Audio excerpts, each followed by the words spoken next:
أما بعد، عن أنس رضي الله عنه قال قال رسول الله صلى الله عليه وآله وسلم: إن أعظم الجزاء مع أعظم البلاء۔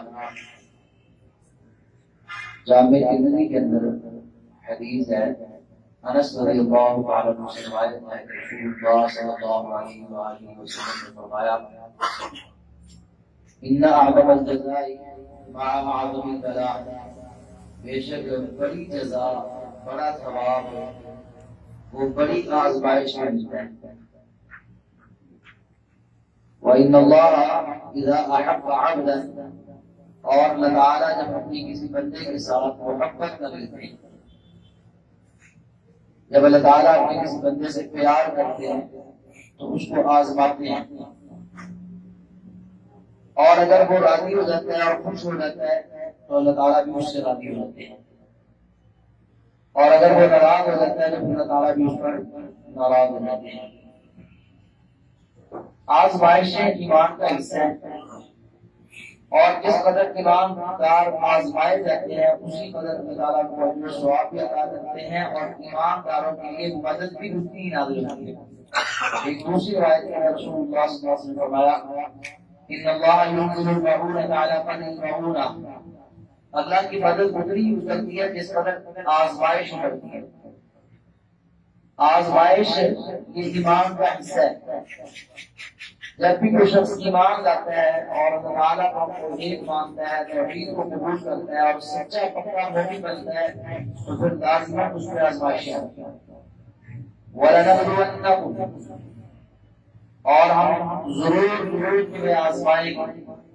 یہاں پر اللہ رب العالمین نے دو لفظ استعمال کیا، نام اور نور، اس کا معنی ضرور ہم تمہیں آزمائیں گے، خوف کے ذریعے، بھوک کے ذریعے، مالوں میں کمی کے ذریعے، جانوں میں کمی کے ذریعے، پھلوں میں کمی کے ذریعے۔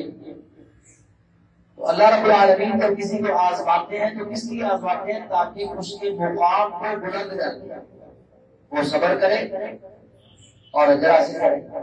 اور مومن کا معاملہ تو سننا کہ ہے ہی بڑا عجیب ہے۔ مومن کا معاملہ بڑا عجیب ہے۔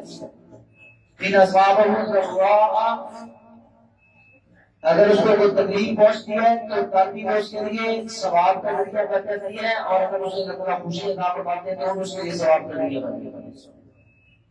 کیسے کہ جب تکلیف آتی ہے، آزمائش آتی ہے تو وہ صبر کرتا ہے اور ثواب حاصل کرتا ہے، اور اگر اللہ تعالیٰ کو نعمت عطا کرتے ہیں تو اس پہ اللہ کا شکریہ ادا کر کے وہ ثواب حاصل کرتے ہیں۔ اور آزمائش کے دو طریقے ہیں، ایک ہے تکلیف کے ساتھ آزمانا اور ایک ہے خوشی کے ساتھ آزمانا۔ کچھ لوگوں کو اللہ تعالیٰ بات دے کے آزماتے ہیں، کچھ کو خوشی دے کے آزماتے ہیں، کچھ کو رات دے کے، روزہ دے کے، دنیا کے اندر فرقت دے کے آزماتے ہیں۔ دیکھیں کیا کرتا ہے، مال آ جائے یہ باتیں میں آنکھیں رکھ لے، غریبوں فقیروں کو مسکینوں کو کچلتا جائے اور اپنی مہربانی کرتا جائے، تکبر آ جائے تو یہ فیل ہوگی۔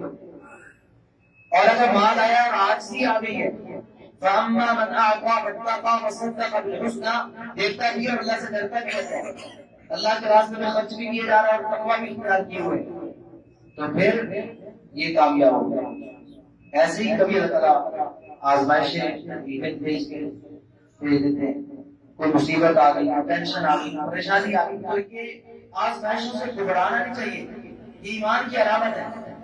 اور دنیا کے اندر سب سے زیادہ کون آزمائے گئے؟ انبیاء کرام علیہ السلام، اور انبیاء میں سے جناب محمد رسول اللہ صلی اللہ علیہ وسلم ایسی آزمائشیں آئی ہیں کہ کسی اور نبی پر بھی ایسی آزمائشیں نہیں، سب سے زیادہ آزمائے گئے۔ تو ایمان والے آزمائے جاتے ہیں، اور جس قدر آزمائش بڑی ہوتی ہے اس قدر ثواب بھی بڑا ہوتا ہے۔ اور آزمائش میں اللہ رب العالمین پہ راضی رہنے والے کا برابر راضی رہتا ہے، اور جو اللہ تعالیٰ سے ناراض ہو جاتا ہے آزمائش کے موقع پر تو اللہ تعالیٰ بھی اس سے ناراض ہوتے ہیں۔ مطلب یہ کہ آزمائش اللہ کی رضا کا باعث بھی بن سکتی ہے اور اللہ کی ناراضگی کا باعث بھی بن سکتی ہے۔ اللہ رب العالمین ہمیں آزمائشوں سے معقول ہوتی ہے۔ ہماری ایمان بڑے کمزور ہے، آزمائشوں میں پورے نہیں کر سکتے، یا اللہ میں بغیر آزمائی جنت الفردوس عطا فرما۔ آمین۔ ایسا اپنے دیواروں کو بہت ہے دعا کریں۔